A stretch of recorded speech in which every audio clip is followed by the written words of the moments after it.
En el entendimiento general de los elementos dentro de la lucha libre, una constante es la figura del campeonato como el objeto de mayor prestigio de su respectiva división, y en consecuencia la presea que en todo momento los luchadores se esfuerzan en conquistar con el fin de mostrarse a sí mismos como los líderes de su categoría, a la vez que acrecientan el valor de sus propias carreras. Y si bien, la teoría muchísimas veces se aleja mucho de la práctica, siendo común que veamos campeonatos relegados al lamentable concepto que Vince Russo tenía de estos, donde lejos de cargar con algún valor alegado, son relegados a simples accesorios de muestra, la mera existencia y constante presentación de un cinturón siempre representará un buen y fácil incentivo para el comienzo y desarrollo de una historia. Curiosamente, a lo largo del tiempo se han dado ciertos casos en la que se fabrica un nuevo cinturón para estos fines, pero por una razón u otra, estos nunca llegan a mostrarse en televisión, o en su defecto, tienen una aparición muy breve para nunca ser vistos de nuevo. Independientemente de la categoría en la que se encuentren estos peculiares cinturones, en esta ocasión repasaremos la muy efímera historia de algunos de estos campeonatos que, en varios casos, fueron descartados incluso antes de siquiera ver la luz del día. Les saluda Rockster 0112, y así, damos inicio a este video.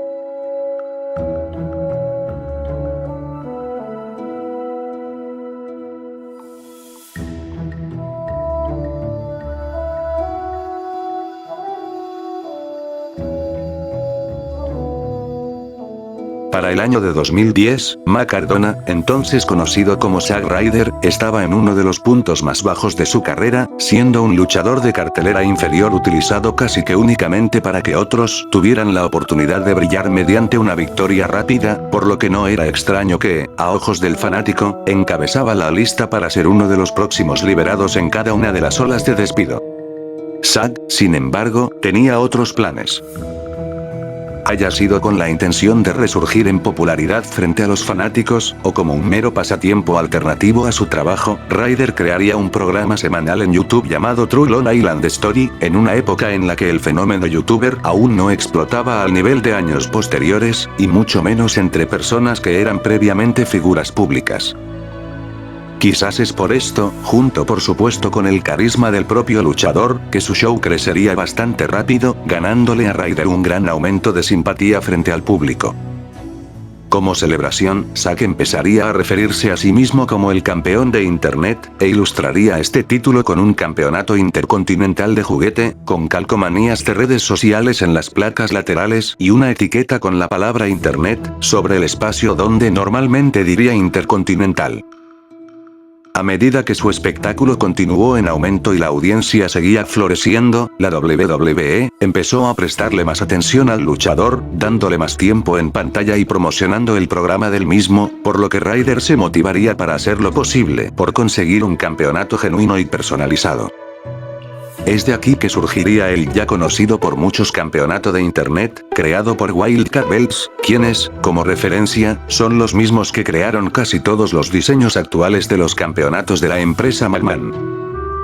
Al igual que el anterior diseño hecho en casa, el nuevo campeonato de Internet conservó los logos de distintas redes sociales en las placas laterales, aunque por supuesto, integradas en las mismas y más estilizadas, mientras que la placa central consiste en una silueta del luchador con la palabra Internet grabada en la bandana y Champion por debajo de la silueta.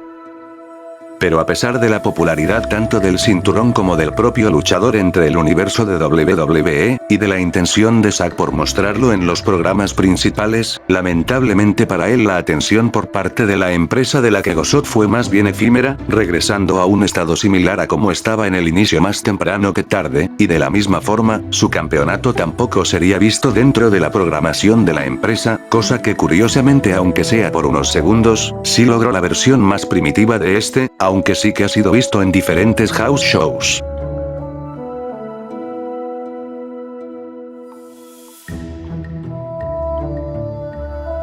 luego de retener el entonces campeonato de la WWF por segunda vez en el evento de Fully Loaded, en el episodio de Raw del 27 de julio de 1998 Stone Cold saldría con un diseño personalizado del título mundial, el cual sería conocido como el Smoking Skull Belt, que como dato curioso, se cuenta que fue hecho y mostrado al público sin la autorización de Vince McMahon, quien aunque en un inicio se molestó por esto y no le gustaba el diseño, debido al cálido recibimiento que tuvo por parte del público, prevaleció hasta el final del reinado de la serpiente de cascabel en septiembre, y regresaría eventualmente durante su tercer y cuarto reinado.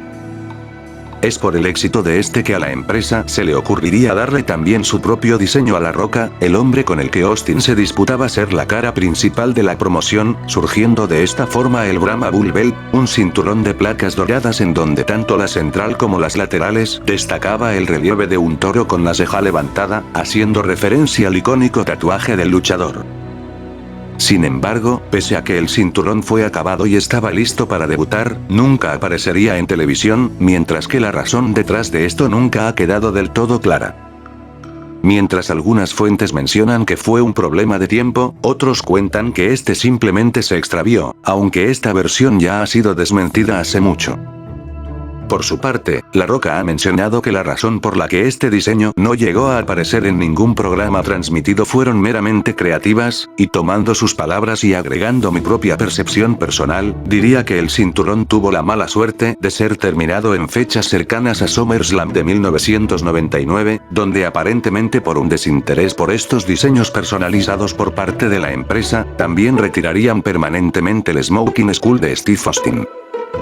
En cambio, el nunca oficializado cinturón de La Roca sería almacenado dentro de las bóvedas de la compañía, saliendo a la luz numerosas veces para ser mostrado en los eventos de WWE Access a lo largo de los años.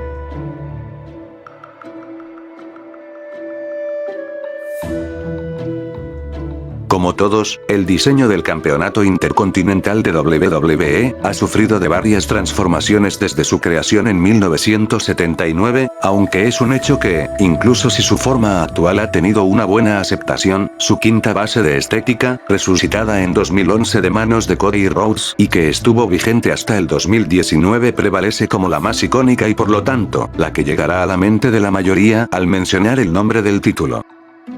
Pero si hablamos de otra de las bases de diseño más longevas de este, también debemos mencionar el que se introdujo justo después del clásico ya expuesto, y que fue retirado justo antes de la restitución del mismo, y hablando sobre curiosidades de este, podemos destacar la creación de una versión prototípica que se suponía que lo sustituiría con el cambio de nombre de la empresa en 2002.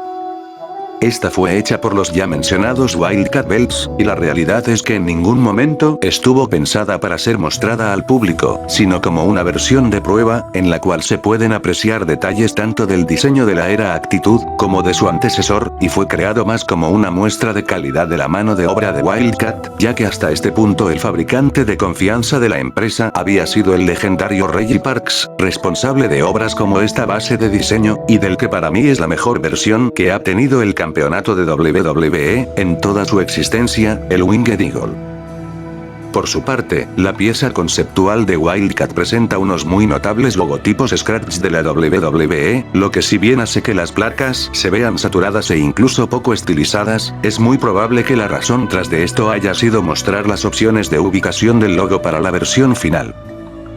Si bien es un diseño bastante curioso, sea por la razón que sea, la empresa McMahon acabaría decantándose por a grandes rasgos conservar el mismo diseño de la era Actitud, solo con cambios más sutiles, siendo el más evidente, el del antiguo logo por el nuevo.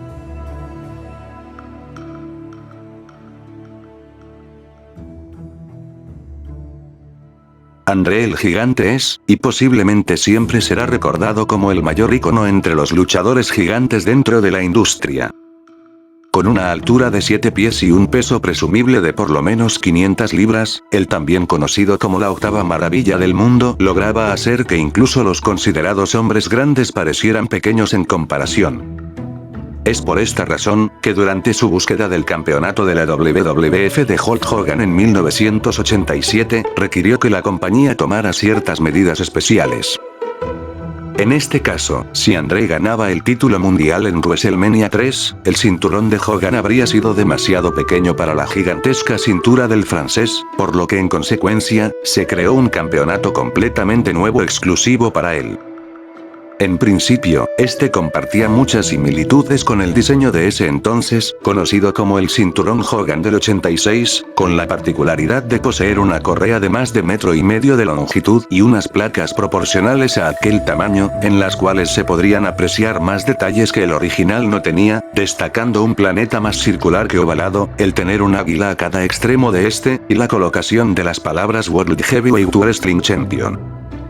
Y sí, dado el icónico resultado de aquel rememorado combate, parece extraño que la empresa creara un nuevo cinturón en pleno conocimiento de que nunca se usaría, pero la lógica de pensamiento detrás de esta acción se podría resumir en que eran otros tiempos, donde todos los aspectos del negocio eran bastante menos organizados o controlados por decirlo de alguna forma, por lo que esta movida se hizo como medida de emergencia en caso de que André decidiera cubrir legítimamente a Hulk, o de que ocurriese cualquier incidente que acabase en este resultado, lo cual por las dimensiones del gigante en comparación, Hogan no tendría forma de evitar, mientras que como plus, a ojos del público la creación de este nuevo cinturón agregó más incertidumbre al resultado del que sería el evento principal de la vitrina de los inmortales.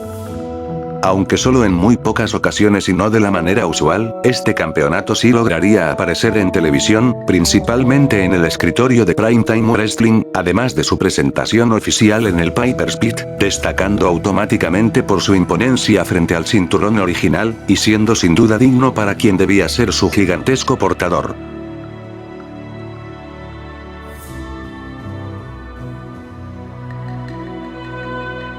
Aunque sobre todo desde 2010 ha visto una enorme caída en cuanto a valor representativo y premiación se refiere, King of the Ring ha visto algunos vencedores icónicos, que eran o eventualmente serían de las más grandes figuras de la WWE, desde su debut en 1985.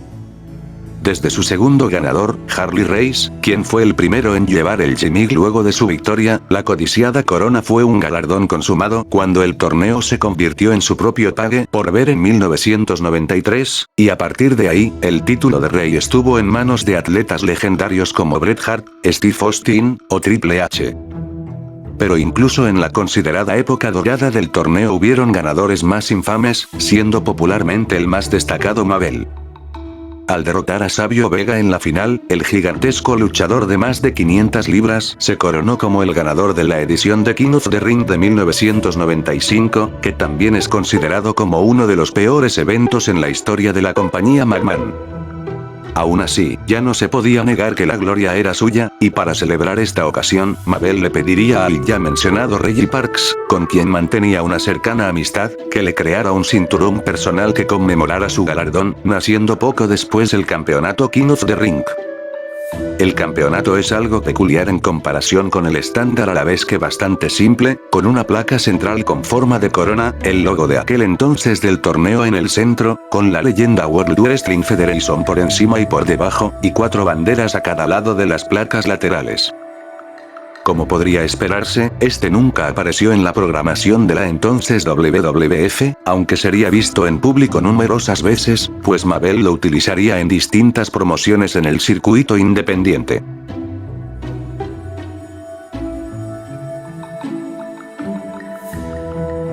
Durante el primer reinado como campeón de WWF de Hulk Hogan, etapa en la que daría vuelta a la industria, dando pie a una era dorada caracterizada por el movimiento de la Hulkmanía, y que comprendió desde 1984 hasta 1988, el Hulkster sostuvo diferentes versiones del cinturón máximo. El primero, sería para mí uno de los peores diseños que ha podido tener un campeonato, esa cosa grande redonda y verde, tras derrotar al Iron Sheik. En 1985 comenzaría a usar el conocido como cinturón del 85 de Hogan, que también sería el visto en el primer WrestleMania. A este le siguió el cinturón de Hogan del 86, que sería el diseño oficial hasta la instauración de la mejor versión que ha tenido el campeonato sin derecho a debate, el Winged Eagle. Sin embargo, es precisamente durante 1986, en algún momento de octubre para ser más específicos, que durante un show no televisado se vería por primera y última vez a Hulk utilizando otro diseño del título de WWF, que a día de hoy prevalece como uno de los ejemplares más raros y desconocidos.